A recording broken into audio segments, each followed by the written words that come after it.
Good evening to all of you. तो आज हम लोग क्या करने वाले हैं, we are going to start with the new topic which is kinetic theory of gases and radiation. Basically हम लोग क्या बोलते हैं कि जो kinetic theory of gases and radiation है ये दो पार्ट्स में आपका डिवाइडेड है। फर्स्ट पार्ट जो है वो आपका केटीजी का है, ठीक है। और जो सेकंड पार्ट है okay that is of radiation, ठीक है। अब रेडिएशन क्या है पहले थोड़ा बहुत उसके ऊपर डिस्कस कर लेते हैं। तो हम लोग बोलते हैं radiation is mode of transfer of energy, ठीक है। जब मैं ट्रांसफर ऑफ एनर्जी की बात करता हूँ तो ये तो आपको पता ही होगा कि there are three different modes of transfer of energy. First one is conduction. Conduction जो है specific हम लोग बोलते हैं it is for only solids. Okay. फिर मैं बात करूँगा next one is convection. Convection जो है okay it is for fluids. Fluids में हम लोग बोलते हैं liquids भी आता है and gases भी आता है, okay. और जो थर्ड वन है that is what radiation. तो हम लोग बोलते हैं कि जब ट्रांसफर ऑफ एनर्जी रेडिएशन से होता है ओके तो वहां पे अगर कोई मीडियम नहीं भी रहा तो भी चलता है, यानी स्पेसिफिक हम लोग बोलते हैं कि जब एनर्जी वैक्यूम से ट्रांसफर हो रही है in the form of electromagnetic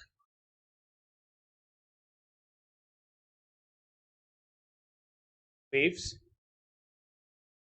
और you can say electromagnetic radiation, ठीक है। ये क्लियर है। तो बेसिकली ये जो टॉपिक है उसमें हम लोग रेडिएशन जो है उसको थोड़ा क्या करने वाले हैं डिटेल में देखने वाले हैं, ओके। स्पेसिफिकली जो हम लोग बोलते हैं कितना अमाउंट ऑफ एनर्जी ट्रांसफर होता है, या फिर हम लोग बोलते हैं कि अगर कोई amount of energy through radiation incident है तो कितना एब्जॉर्ब हो रहा है, कितना ट्रांसफर हो रहा है, कितना हम लोग बोलेंगे रिफ्लेक्ट हो रहा है। तो वो हम लोग क्या करने वाले हैं डिटेल में सीखने वाले हैं, ठीक है। एनीवे अगर हम लोग टेक्स्ट बुक का स्टार्टिंग का पार्ट देखें तो उसमें उन्होंने बेसिकली क्या बोला हुआ है ओके अबाउट व्हाट मैटर। तो हम लोग क्या बोलते हैं matter consist of what tiny particles called molecules. And हम लोग बोलते हैं molecules they are always in state of random motion. तीनों यानी सॉलिड्स लिक्विड्स एंड गैसेस उसमें मॉलिक्यूल्स या जो हम लोग बोलते हैं मोनोएटॉमिक मॉलिक्यूल्स होते हैं कि वो हमेशा क्या रहते हैं रैंडम मोशन में रहते हैं, ठीक है। यस। लेकिन जब बात आती है ओके लिक्विड्स एंड गैसेस की तो हम लोग बोलते हैं कि मॉलिक्यूल्स क्या रहते हैं ज़्यादा फ्री रहते हैं, ओके। क्योंकि हम लोग बोलते हैं कि अगर मैं सॉलिड्स की बात करूँ ठीक है तो सॉलिड्स का क्या रहता है डेफिनेट शेप रहता है। हम लोग बोलते हैं कि वहाँ पे जो मॉलिक्यूल्स रहते हैं सॉलिड्स में ओके यस तो वो स्पेसिफिकली अपने मीन पोजीशन के अबाउट ही क्या करते रहते हैं वाइब्रेट करते रहते हैं। जब मैं लिक्विड्स की बात करूँगा तो लिक्विड्स में मॉलिक्यूल्स थोड़े और ज़्यादा फ्री रहते हैं, ओके। और हम लोग बोलते हैं कि मॉलिक्यूल्स जो है ओके तो उनका जो डिग्री ऑफ फ्रीडम है या जो उनका मूवमेंट है वो क्या रहता है तो एज कम्पेयर टू सॉलिड्स वो ज़्यादा रहता है, ओके। यस। तो लिक्विड्स में हम लोग बोलते हैं मॉलिक्यूल्स ट्रैवल भी करते हैं क्योंकि लिक्विड्स की अलग अलग लेयर्स रहती है। तो एक लेयर जब दूसरे लेयर के ऊपर से स्लाइड होती है हम लोग बोलते हैं मॉलिक्यूल्स जो है with respect to one another okay हम लोग क्या बोलते हैं वो फ्लो होते हैं, ओके। और गैसेस की जब हम लोग बात करते हैं ओके तो हम लोग बोलते हैं कि गैसेस में जो मॉलिक्यूल्स रहते हैं उनका मोशन एकदम रैंडम रहता है। एकदम रैंडम का मतलब क्या, तो हम लोग बोलते हैं जो मॉलिक्यूल्स रहते हैं ओके वो हर पर्टिकुलर डायरेक्शन में ओके ट्रैवल करते रहते हैं with every possible velocity, okay. Yes. अब इसके पीछे कारण क्या है ओके अच्छा ये जो मोशन रहता है ओके ये रैंडम मोशन ऑफ मॉलिक्यूल्स को हम लोग क्या बोलते हैं मॉलिक्यूलर केओस, ओके, जो हम लोग आगे देखने वाले हैं, ठीक है। यस। एनीवे हम लोग बोलते हैं सॉलिड्स हो लिक्विड्स हो या गैसेस हो ओके तो जो मॉलिक्यूल्स रहते हैं उनके बीच में ओके हम लोग बोलते हैं इंटरमोलिकुलर फोर्सेस ऑफ अट्रैक्शन रहते हैं, ठीक है। मॉलिक्यूल्स ऑफ सेम काइंड रहा तो उसको हम लोग क्या बोलते हैं we call them as cohesive forces, okay. Solids में कोहेसिव फोर्सेस मैक्सिमम रहते हैं।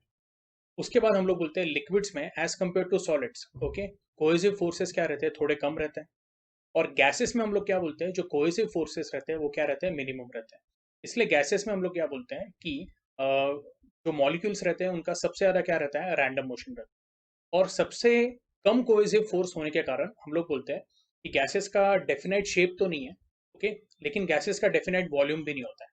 सॉलिड्स में हम लोग क्या देखते हैं solids have definite mass definite volume and definite shape, ठीक है, ये बात ध्यान में रखना है। लिक्विड्स में हम लोग क्या बोलते हैं liquids have definite mass okay they have definite volume but they don't have any definite shape, okay. और गैसेस के इसमें हम लोग बोलते हैं कि उनको डेफिनेट मास तो होता है लेकिन ना उनको डेफिनेट शेप होता है ना डेफिनेट वॉल्यूम होता है। ये क्लियर है आप लोगों को, ओके। तो आपके टेक्स्ट बुक में भी यही दिया हुआ है, okay. The intermolecular forces which are short range forces are important for solids and liquids In case of gas, the distance between molecules is such that the intermolecular forces are negligible. Okay, ये आपको ध्यान में रखना है. Kinetic theory was developed in 19th century by Maxwell, Boltzmann, and others. It gives molecular interpretation of pressure and temperature of gas and is consistent with experimental laws like Boyle's law, Charles' law, etc. Okay, it correctly explains the specific heat capacities of many gases. Okay, तो basically kinetic theory of gases है ना, आप ऐसे बोल सकते हो कि अलग अलग जो साइंटिस्ट है तो उन्होंने जो थ्योरीज दी है, ओके, उनको कंबाइन करके हम लोगों ने क्या किया हुआ है, ओके, उसको डेवलप किया हुआ है. ये आपको ध्यान में रखना है. ठीक है, अब हम लोग क्या बोलते हैं यहाँ पे, अगर आप देखोगे तो उसमें बेसिक एक्सट्रैक्ट क्या दिया वो मैं बता देता हूँ. उन्होंने बोला gases do not have definite shape and volume of their own. Okay, they occupy the volume of the container in which they are stored. ठीक है, the molecules continuously bombard on the walls of the container, and their change in momentum gives impulse to the walls of the container. The rate of change of momentum per unit area of the wall of the container is termed as pressure exerted by the gas. अब इसका जो derivation है वो हम लोग क्या करने वाले हैं, काफी डिटेल में देखेंगे. ठीक है, उसके बाद फिर बाद में यहाँ पे हीट एनर्जी के बारे में दिया हुआ है. तो हीट एनर्जी हम लोग क्या बोलते हैं, तो it is that form of energy, okay, yes, that can cause, okay, temperature difference, okay, or it can cause what, change of state. या फिर आप ऐसे भी बोल सकते हैं कि अगर दो पर्टिकुलर पॉइंट में देयर इज टेम्परेचर डिफरेंस तो उनके बीच में क्या फ्लो होता है, हीट फ्लो होता है. Okay, so heat is that energy. Okay, ये आपको ध्यान में रखना है. ठीक है, अब ये जो अलग अलग मोड्स ऑफ ट्रांसफर है ये हम लोगों ने पहले डिस्कस किए हुए हैं. ठीक है, इसमें बस आपको इतना ध्यान में रखना है कि हम लोग रेडिएशन का थोड़ा रीड कर लेते हैं. कन्वेक्शन जो है उसके बारे में आपको पता है. कन्वेक्शन हम लोग बोलते हैं फ्लूइड्स में होता है. ओके, यस, और उसमें अलग अलग लेयर्स रहती है. ओके, तो बेसिकली कन्वेक्शन का लॉजिक ये है कि जब कोई लेयर हीट होती है, ओके, तो उसके बीच में जो मॉलिक्यूल्स रहते हैं, ओके, उनके बीच में का डिस्टेंस बढ़ जाता है और उसका डेंसिटी क्या हो जाता है, कम हो जाता है. तो जब डेंसिटी कम होता है तो जो ऊपर की कूलर लेयर है वो नीचे आ जाती है और जो लेयर हीट हुई है वो ऊपर आ जाती है. ओके, तो डेंसिटी डिफरेंस की वजह से हम लोग क्या बोलते हैं, कन्वेक्शन करंट्स क्या हो जाते हैं, सेट हो जाते हैं. ठीक है, यस, ये सब आप लोगों ने पढ़ा हुआ है. मैं डायरेक्टली अभी रेडिएशन के पार्ट पे जाता हूँ. Radiation is the only process of heat transfer that can occur in the absence of any form of medium.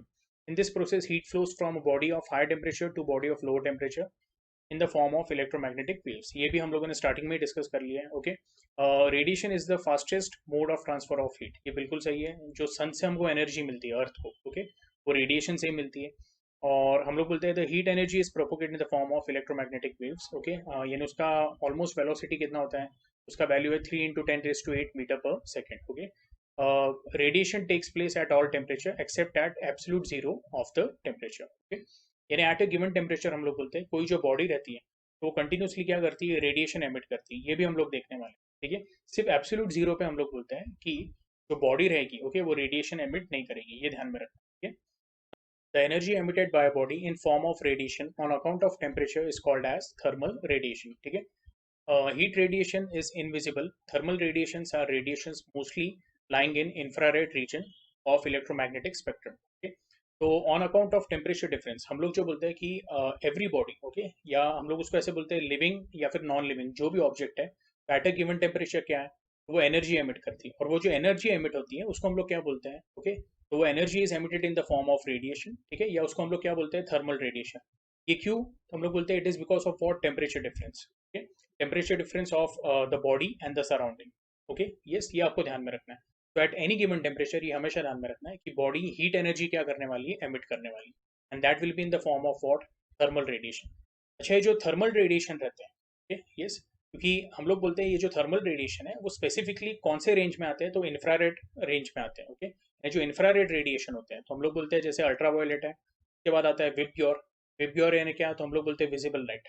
Okay, और विबग्योर के बाद यानी जब रेड कलर का जो वेवलेंथ रहता है, रेड लाइट, ओके, उसके बाद फिर हम लोग क्या बोलते हैं, इंफ्रारेड. ओके, तो जो रेड लाइट रहती है वो ऑलमोस्ट कितना, हम लोग बोलते हैं 7500 एंगस्ट्रॉम के आसपास रहती है या 8000 के आसपास रहती है. ठीक है, तो हम लोग बोलते हैं the wavelength range of thermal radiation is from what, तो 7700 angstrom to 4 into 10⁶ angstrom. Thermal radiation depends on what? The nature of the source, surface area, time in addition to the temperature of the body. तो ये सब factors पे क्या है, हम लोग बोलते हैं कि जो एक बॉडी एनर्जी एमिट करती है वो ये सब फैक्टर्स पे क्या रहते हैं, डिपेंडेंट रहते हैं. ठीक है, उसके बाद फिर हम लोग बोलते हैं This chapter gives an introduction to kinetic theory. We can apply laws of mechanics statistically to assemblies of atoms at different level. We will use relatively simple mathematical averaging techniques for understanding of pressure, specific heats, internal energy at atomic level. ठीक है, यानी basically pressure का derivation तो देखने वाले हैं. ठीक है, उसमें उन्होंने क्या बोला हुआ है कि बेसिक जो मैथमेटिकल टेक्निक्स है जैसे एवरेज का हो गया या रूट मीन स्क्वायर का हो गया, वो हम लोग यहाँ पे क्या करने वाले हैं, यूज करने वाले हैं. ठीक है. अच्छा, इसमें अब जो नेक्स्ट कंसेप्ट है that is what, that is of concept of an ideal gas. ठीक है. यस. अब आइडियल गैस एग्जैक्टली है क्या? ओके. तो वो स्टार्ट करने के पहले हम लोग क्या बोलते हैं कि gases at low pressure and high temperature, ये आपको ध्यान में रखना है. Much above that at which they liquefy और solidify approximately satisfy a simple relation between their pressure, temperature and volume, okay, which is known as what, PV is equal to KT. ये आपको ध्यान में रखना है. ओके. यस. तो basically PV is equal to KT हम लोग बोलते हैं here K is what, constant for a given sample but varies with the volume of gas. ठीक है. अब फिलहाल हम लोग क्या बोलेंगे, यहाँ पे जो K है, तो if capital N is what, number of molecules in the sample, then this K will be given as what, capital N into Kb. ये आपको ध्यान में रखना है. ठीक है. Where capital N is what, number of molecules. Now K is same for all gases. Okay. अब basically K के जगह पे यहाँ पे क्या होना चाहिए था, Kb. Okay. ये जो capital N into Kb है, उसमें जो Kb है, it is same for what, all gases, and it is called as what, Boltzmann constant. ठीक है. और इसमें एक और बात है कि अगर हम लोग बोलते हैं कि अगर प्रेशर, वॉल्यूम और टेम्परेचर कंडीशन अगर सेम है, ओके, तो हम लोग बोलते हैं equal volume of gases consist of what, equal number of molecule. ये आपको ध्यान में रखना है. ठीक है. यस. तो ऐसे केस में हम लोग बोलेंगे इनफैक्ट के का भी वैल्यू क्या रहेगा, सेम रहेगा. ठीक है. यस. तो वही उन्होंने यहाँ पे भी मेंशन किया हुआ है, if P comma V and T are same then N is also same for all gases. और अगर कैपिटल एन सेम है तो के भी क्या रहेगा, सेम रहेगा. बट फिलहाल इतना ध्यान में रखना है, यहाँ पे जो के बी है that is called as what, Boltzmann constant. ठीक है. और के बी जो है, तो के बी को हम लोग कैसे डिनोट करते हैं, ओके, या के बी को सॉल्व करेंगे तो क्या मिलेगा, it will be equal to P1 V1 upon capital N1 T1 which is equal to P2 V2 upon capital N2 T2 which is equal to what, constant. ठीक है.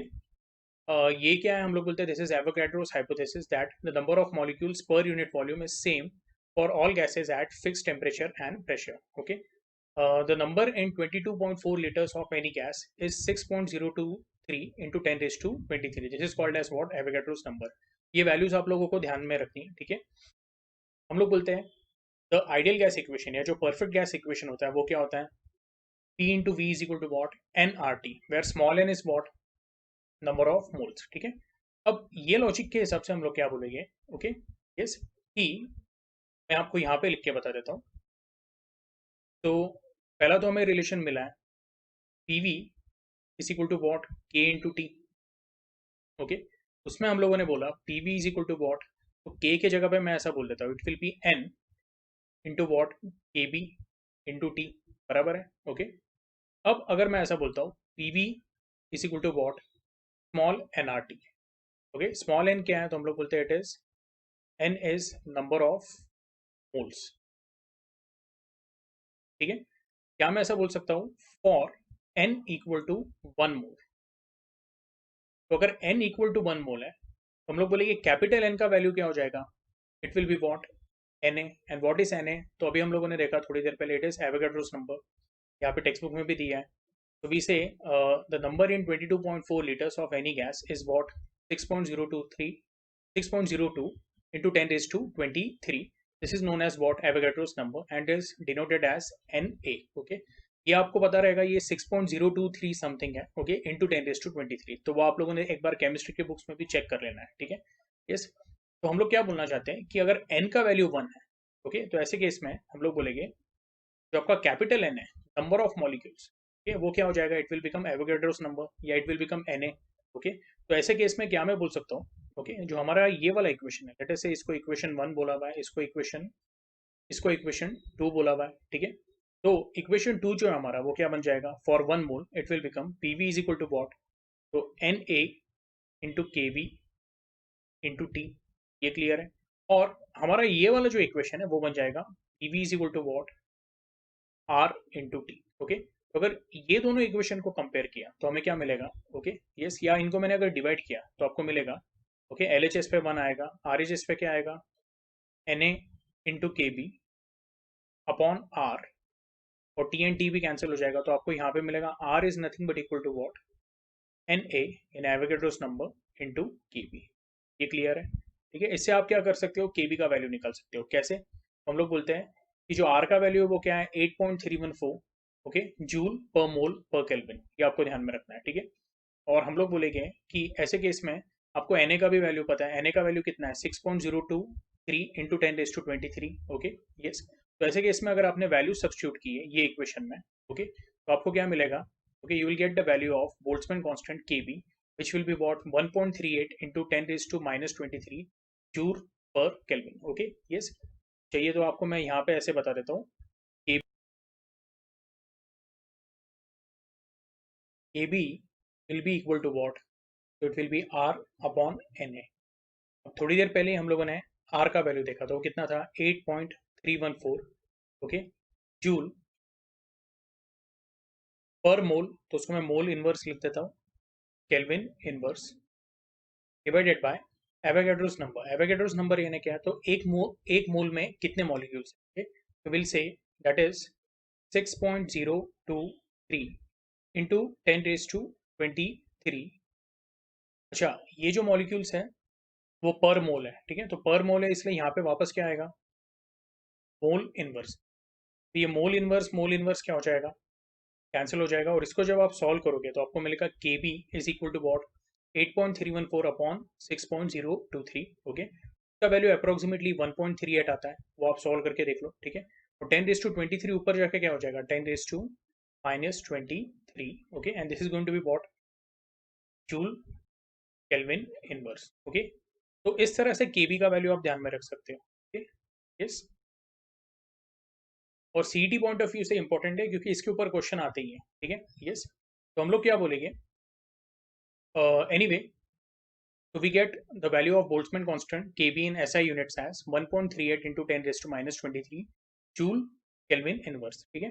अच्छा, यहाँ पे एक और कंसेप्ट दिया हुआ है, ओके, स्मॉल एन, यानी अगर आपको नंबर ऑफ मोल्स फाइंड करना है, ओके, एक पर्टिकुलर गैस में कितने नंबर ऑफ मोल्स है, ओके, तो उसके लिए आपके पास दो फॉर्मूले हैं। पहला वाला फॉर्मूला क्या है, तो जो अवेलेबल मास ऑफ गैस है उसको मोलर मास से डिवाइड करना है। मोलर मास यानी क्या, तो वन मोल का, ओके, कितना मास होता है, ठीक है, तो capital M upon M O will give you what, small N.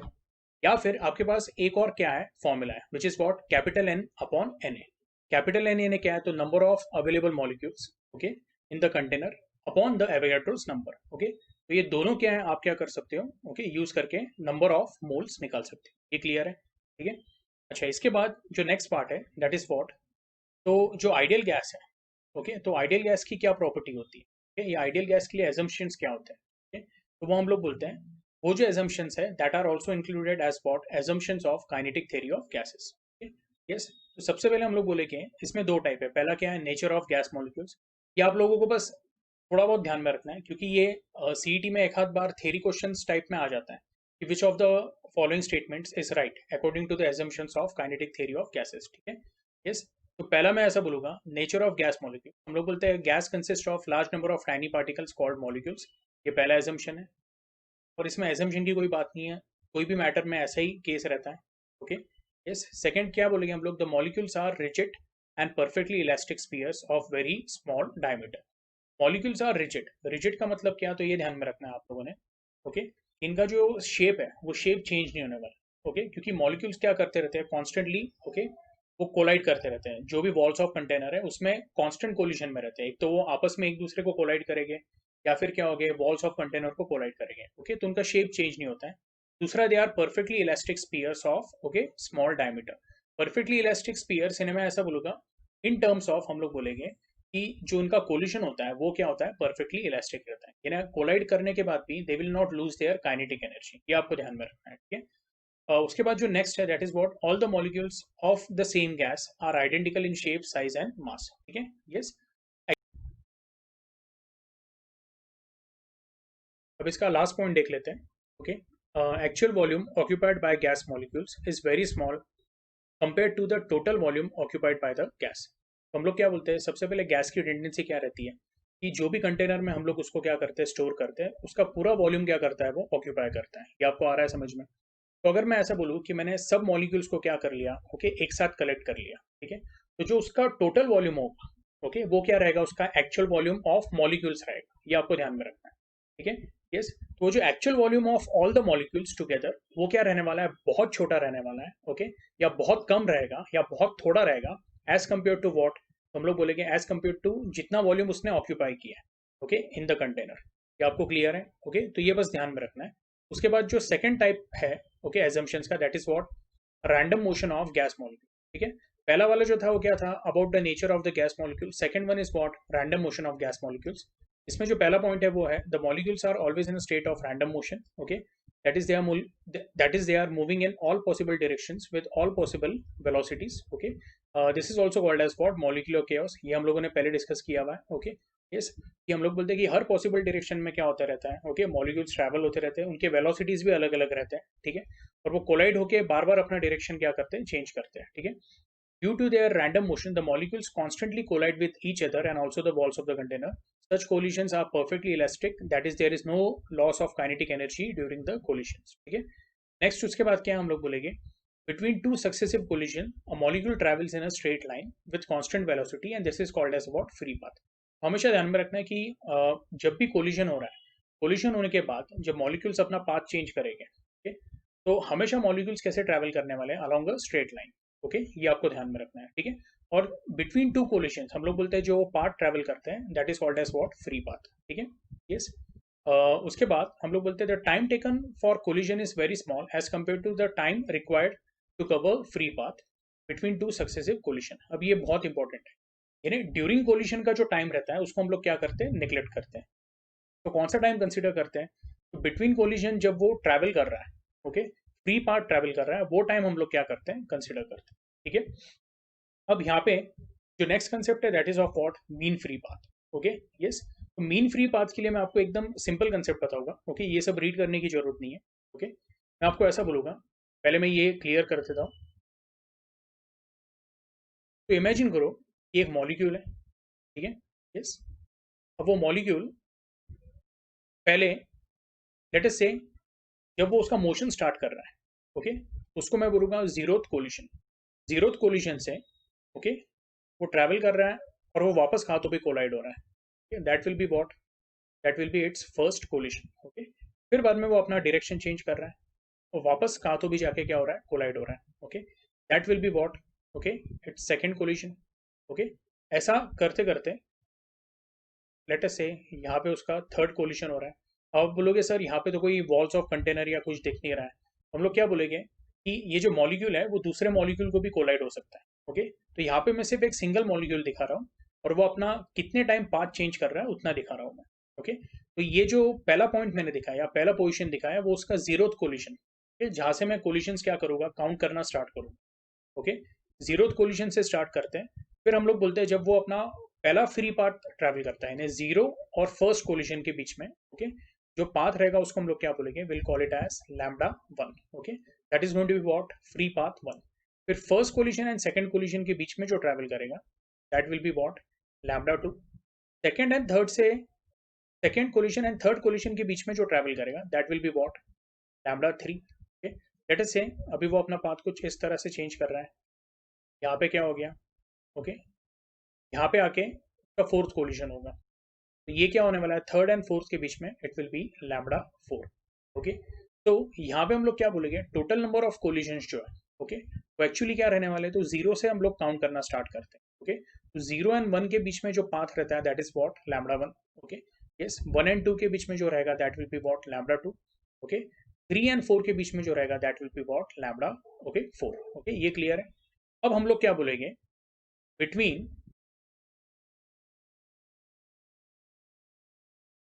n minus 1th collision and nth collision,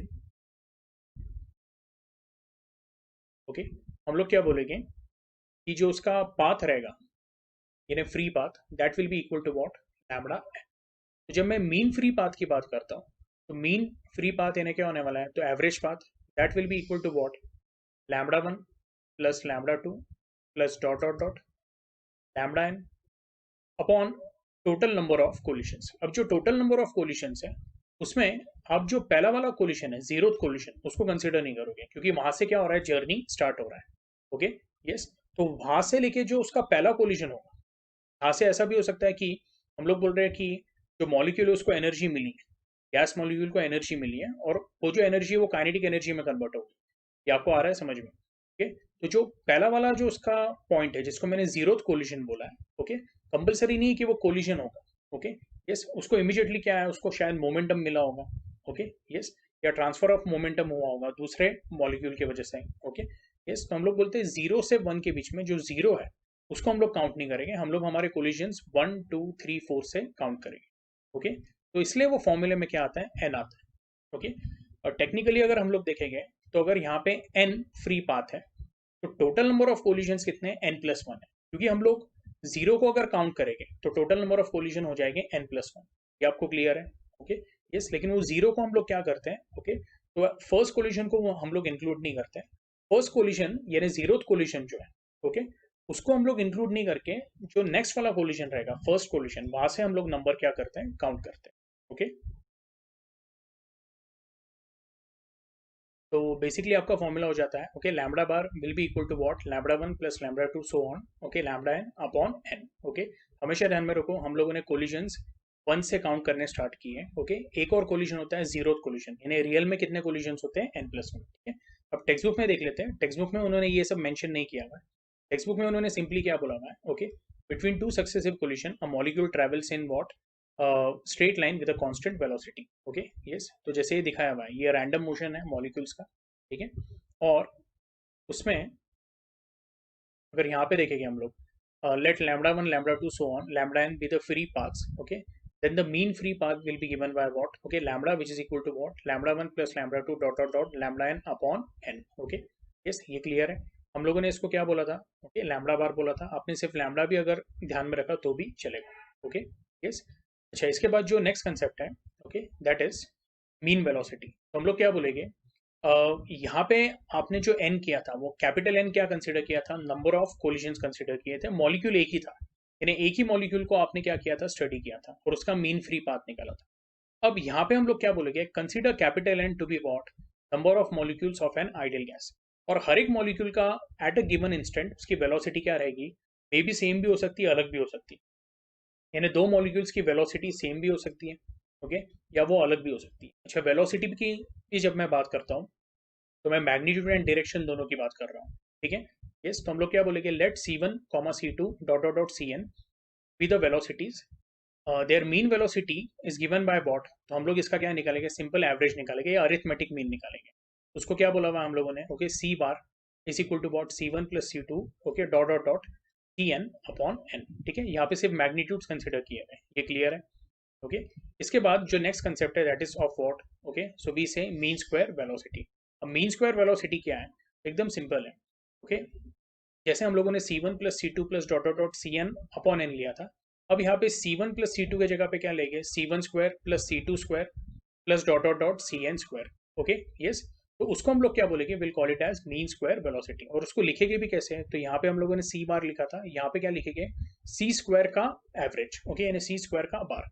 तो C स्क्वायर का जो बार रहेगा, या C स्क्वायर बार, उसको हम लोग कैसे पढ़ेंगे, it will be C1 square plus C2 square plus dot dot dot CN square upon n। Again यहाँ पे कैपिटल N क्या है, नंबर ऑफ मॉलिक्यूल्स है।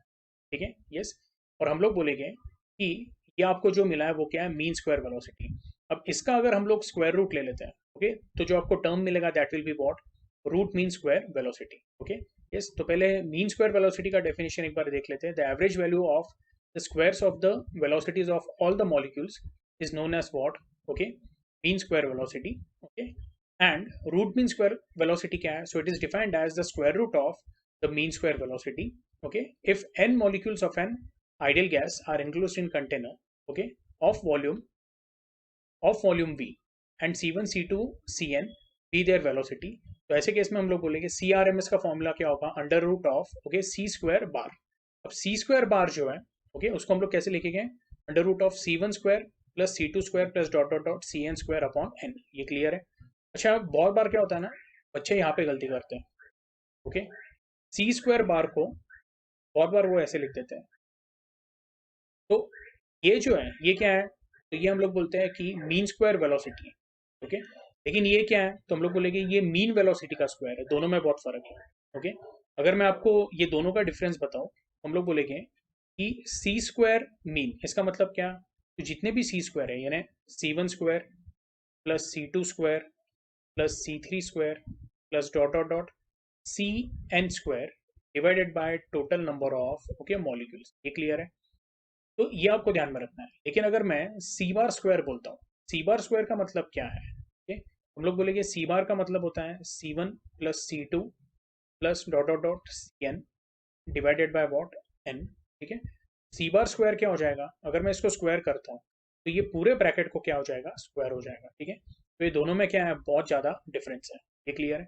और जब मैं RMS वैल्यू की बात करता हूँ, CRMS की, तो CRMS is what it is, जो आपका सी स्क्वायर बार है उसका आपने क्या लिया है, स्क्वायर रूट लिया है, which is nothing but equal to, you can say C1 square plus C2 square plus dot dot dot CN square divided by what, number of molecules. यहाँ तक क्लियर है। Okay, so this is what basically the concept of RMS, okay, velocity।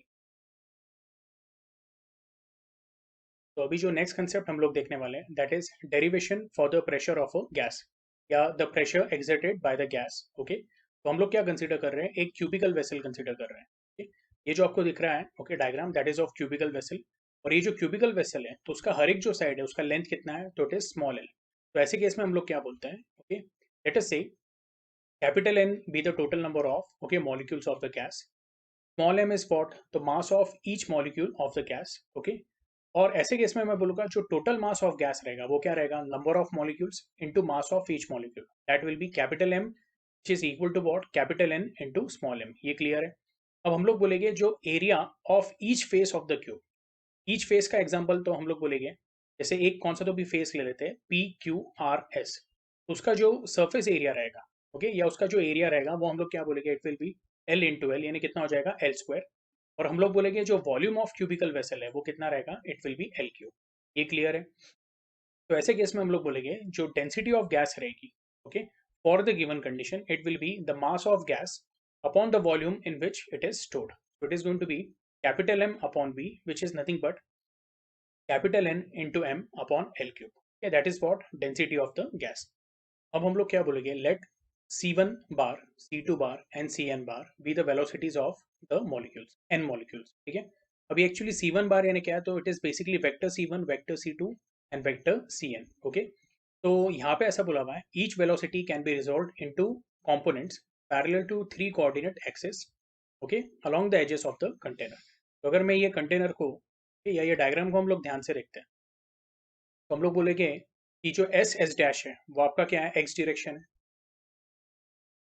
उसमें S P dash जो है, okay, या फिर आप इसको ओ पी डैश भी बोल सकते हैं, वो जेड डायरेक्शन है।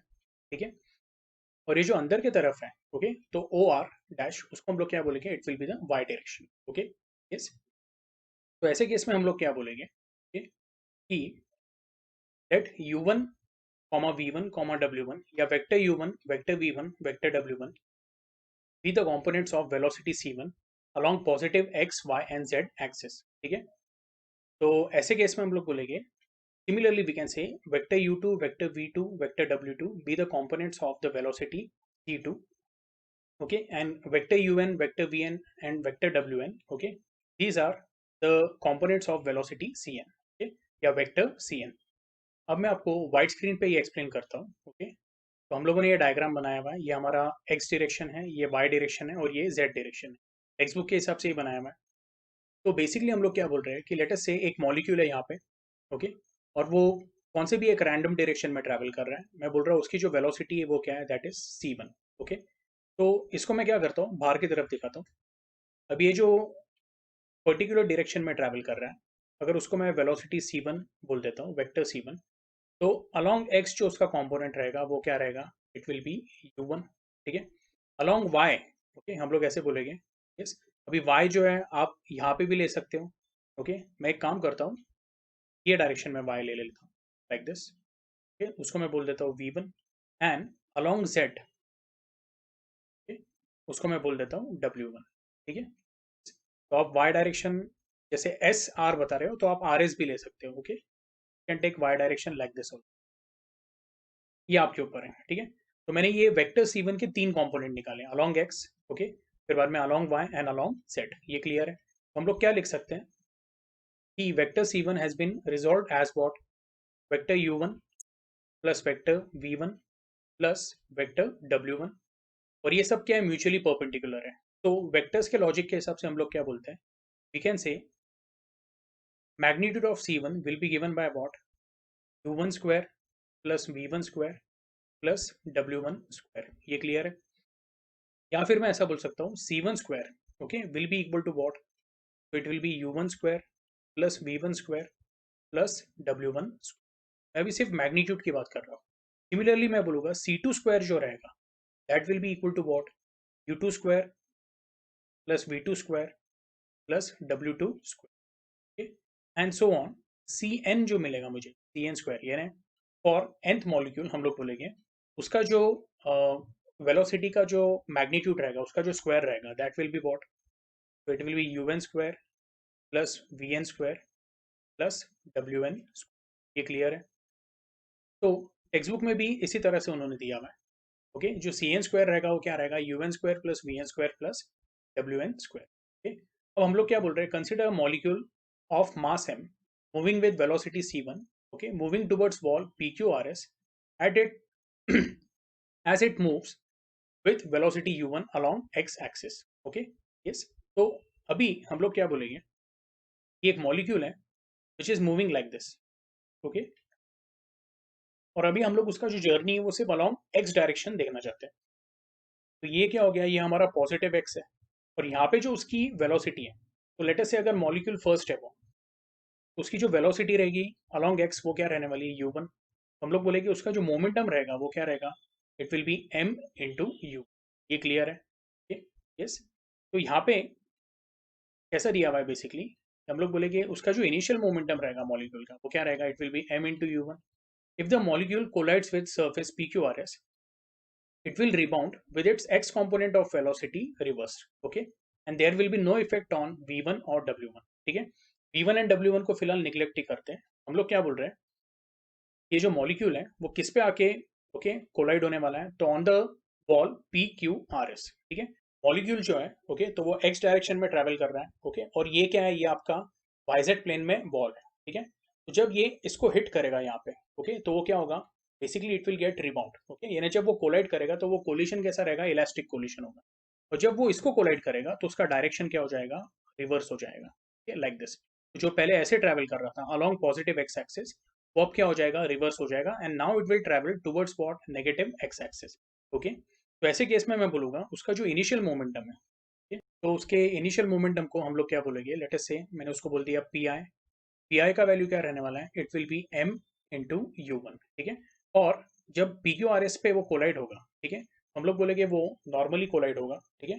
कोलाइड होने के बाद उसका डायरेक्शन क्या हो जाएगा, रिवर्स हो जाएगा। तो ऐसे केस में मैं बोलूंगा जो इसका फाइनल मोमेंटम है उसको मैं बोल देता हूँ PF, that will be equal to what, तो उसका मास तो सेम रहने वाला है, ओके, बट उसकी वेलोसिटी रिवर्स हो जाएगी, ओके। तो इसलिए मैंने यहाँ पे -U1 लिखा है। ये आपको आ रहा है समझ में, ओके। यस, चाहिए तो आप इसको ऐसे भी लिख सकते हो, मैं ये पार्ट इरेज कर देता हूँ। You can write it as m into -U1, since उसकी जो वेलोसिटी वो रिवर्स हो गई, तो आपको क्या मिलेगा, -m इंटू U1, ओके। हम लोग बोलेंगे चेंज इन मोमेंटम जो रहेगा delta P, okay, for the molecule, okay, तो वो क्या रहने वाला है, it will B final momentum PF minus initial momentum PI, that will be -m U1 -m U1, okay. कितना हो जाएगा, -2m इंटू, ये क्लियर है, ओके। इसको मैं बोल देता हूँ इक्वेशन नंबर 3, ठीक है। तो आपको एक बात ध्यान में रखना है, okay, the change in momentum of the molecule in one collision is what, minus twice m into U1, ओके। Negative sign shows that the molecule has lost momentum during the collision since momentum is conserved, okay. तो ऐसे case में हम लोग बोलेंगे अगर जो molecule है उसके लिए जो चेंज इन मोमेंटम है वो -2m/U1 है, ओके, तो उसको बैलेंस करने के लिए हम लोग क्या बोलेंगे, द चेंज इन मोमेंटम पर कोलिशन फॉर द सरफेस वो कितना रहना चाहिए, तो इट विल बी +2m/U1। तो आप यहाँ पे अगर मैं नेट चेंज बोलूंगा फॉर द सिस्टम तो वो क्या हो जाएगा, इट विल बी 0। ये आपको आ रहा है समझ में, इसलिए हम लोग यहाँ पे क्या लेते हैं, तो +2 इंटू m into u1. ये क्लियर है? Okay. Now what we say is after collision the molecule travels to the opposite wall making collision and again returns to the wall PQRS with the same speed without striking any other molecule on the way. The distance traveled by this molecule between two successive collisions with the wall PQRS is equal to what? Twice L. Okay. अब इसका मतलब क्या है? Okay. तो initially ये molecule जो है वो PQRS पे आके क्या हुआ? कोलाइड हुआ. कोलाइड होने के बाद वो वापस क्या हुआ? तो वो रिवर्स ट्रैवल हुआ.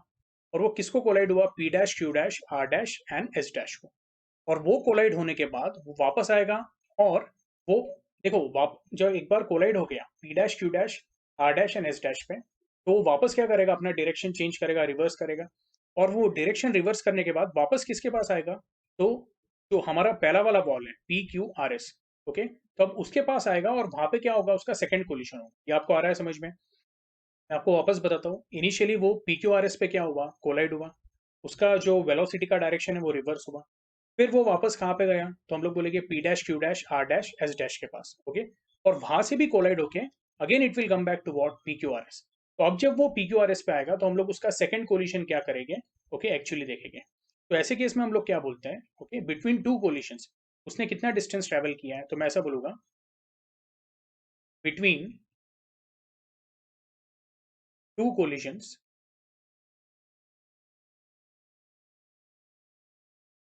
The distance traveled by the molecule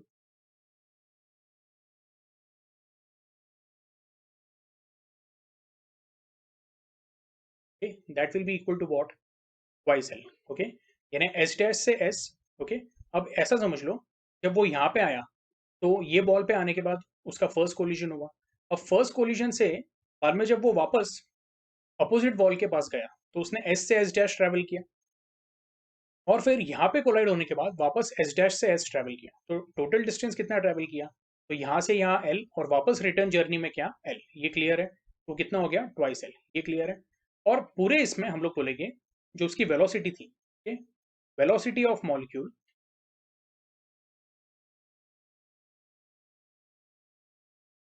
या फिर मैं ऐसा बोलूंगा वेलोसिटी यानी मैं मैग्नीट्यूड की बात कर रहा हूँ. तो magnitude of velocity of molecule वो कॉन्स्टेंटली क्या है? It is u1. ओके. ये आपको आ रहा है समझ में? तो ऐसे केस में हम लोग क्या बोलेंगे? Okay. Therefore, the time interval between two successive collision with the wall PQRS will be given by what? So it will be the distance traveled upon the speed. यानी collision 1 and collision 2 में जो उसको total time लगा वो कितना रहेगा? तो common sense है that will be what? Distance traveled between two collision upon what? The speed. तो वो कितना हो जाएगा? 12 upon u1. यानी जो t रहने वाला है that is going to be what? It will be 12 upon u1. ये हम लोग फर्स्ट मॉलिक्यूल के लिए बात कर रहे हैं और वो भी स्पेसिफिक कौन से डायरेक्शन में? एक्स डायरेक्शन में. ये क्लियर है? इसको मैं बोल देता हूँ this is your equation number. ठीक है. मैं वापस आपको बताता हूँ कि पहला कोलिशन वो होने के बाद मॉलिक्यूल रिटर्न जाएगा P dash Q dash R dash S dash के पास. वहां से भी रिबाउंड होगा और वापस वो PQRS के पास आएगा. तो वो उसका दूसरा कोलिजन होगा. तो ये दो कोलिजन में उसने डिस्टेंस कितना ट्रेवल किया? 12. और हम लोग बोलेंगे जो उसकी स्पीड थी वो कंसिस्टेंटली क्या थी? It was u1. तो जो उसका एवरेज टाइम है बिटवीन टू कोलिशन वो क्या है? It is 12 upon u1. ये सिंपल अपने फॉर्मूला यूज किया है. Time is for distance upon speed. यहाँ तक क्लियर है? So with this logic what will say is the force F1 exerted on the wall by this molecule. Okay, अब ये जो F1 फोर्स रहने वाला है this will be along x direction. That will be equal to what? Rate of change of momentum of the ball. Okay, upon the time. अब आपको time क्या लेना है? तो ओवरऑल एवरेज टाइम लेना है. Average time between what? Two collisions. ये आपको आ रहा है समझ में? ड्यूरिंग कोलिशंस के जो टाइम है वो हम लोग क्या करते हैं? निग्लेक्ट करते हैं. ओके. बहुत सारे बच्चों को ये लगता है कि सर जो दो कोलिशन है उसके ड्यूरिंग का टाइम लेना चाहिए. नहीं.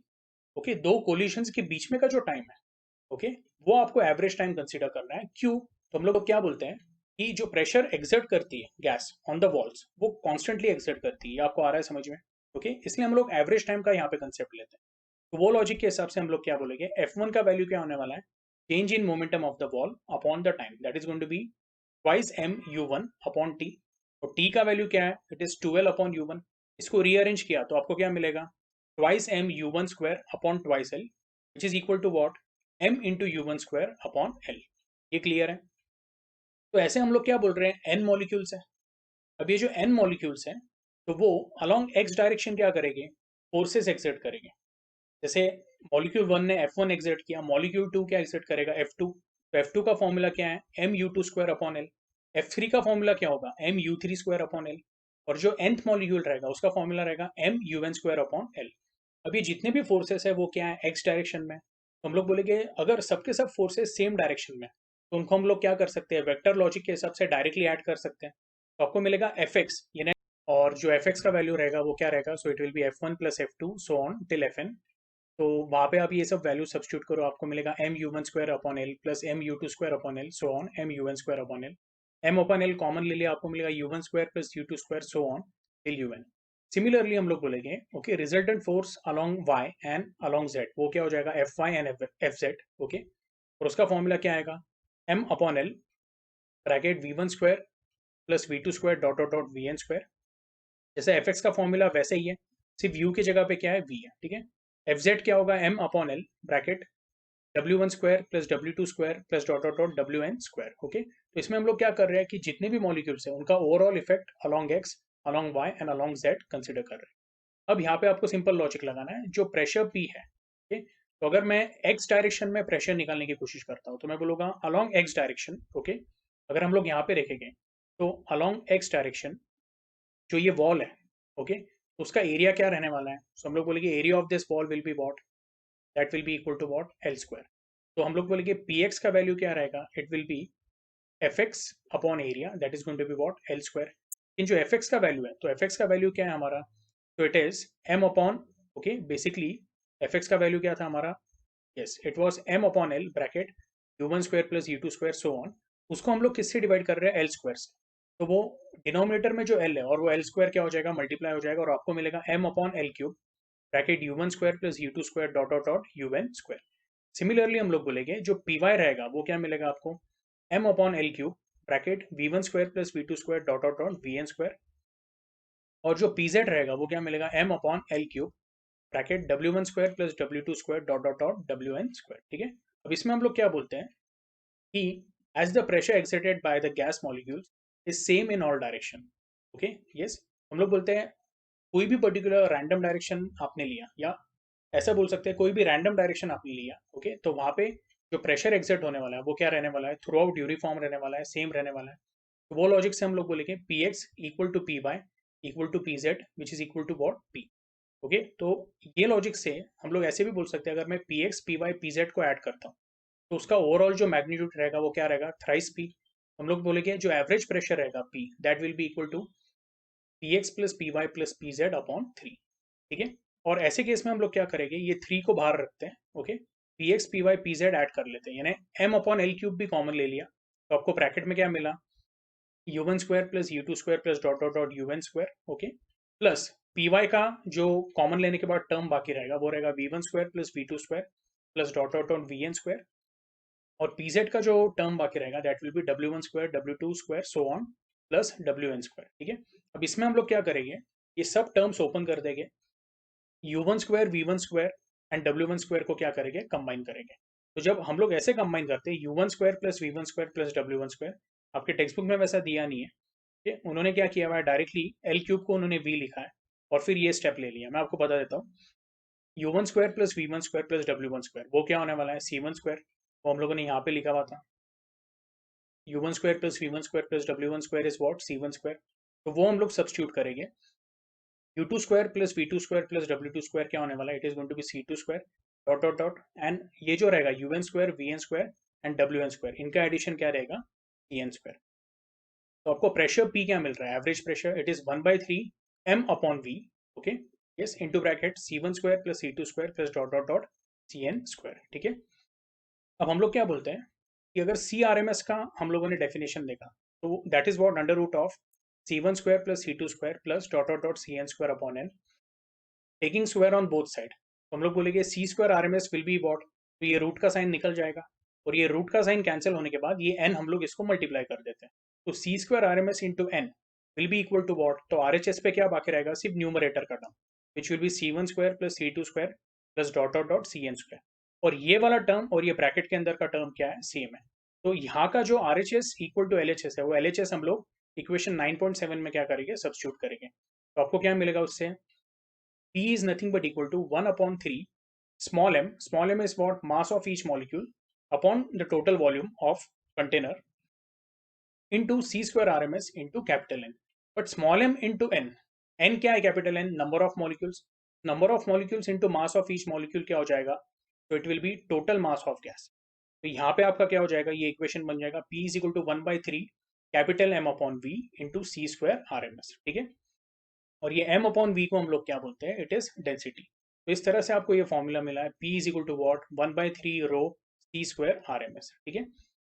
अब ये जो फॉर्मूला है, तो ये फॉर्मूले के कुछ एप्लीकेशंस हैं, वो हम लोग क्या करेंगे नेक्स्ट लेक्चर में देखने वाले हैं, ठीक है। यस, तो आई होप आपको आज का लेक्चर समझ में आया है। इसको आप लोगों ने क्या करना है, अच्छे से क्या करना है, एक बार देख लेना, ठीक है। देखो अभी मैं क्या कर रहा हूँ, जो इंपॉर्टेंट डेरिवेशंस है, ओके, या फिर जो इंपॉर्टेंट कंसेप्ट है CET पॉइंट ऑफ व्यू से, उसके ऊपर ही मैं फोकस कर रहा हूँ, ठीक है। यस, और यहाँ पे पहले मैं 1 या 2 लेक्चर ले रहा था, मैंने उसको बड़े बड़े टॉपिक्स के लिए उसको 3 लेक्चर्स में कन्वर्ट कर दिया, ठीक है। तो जो भी इंपॉर्टेंट पार्ट है उसमें पूरा एम्फोसाइज कर रहा हूँ, ओके। यस, आई होप आपको ये समझ में आ रहा है। अगर कुछ डाउट होगा तो आपने क्या करना है, ग्रुप पे पूछना है, ठीक है। आज के लिए हम लोग यहाँ पे ही स्टॉप करते हैं।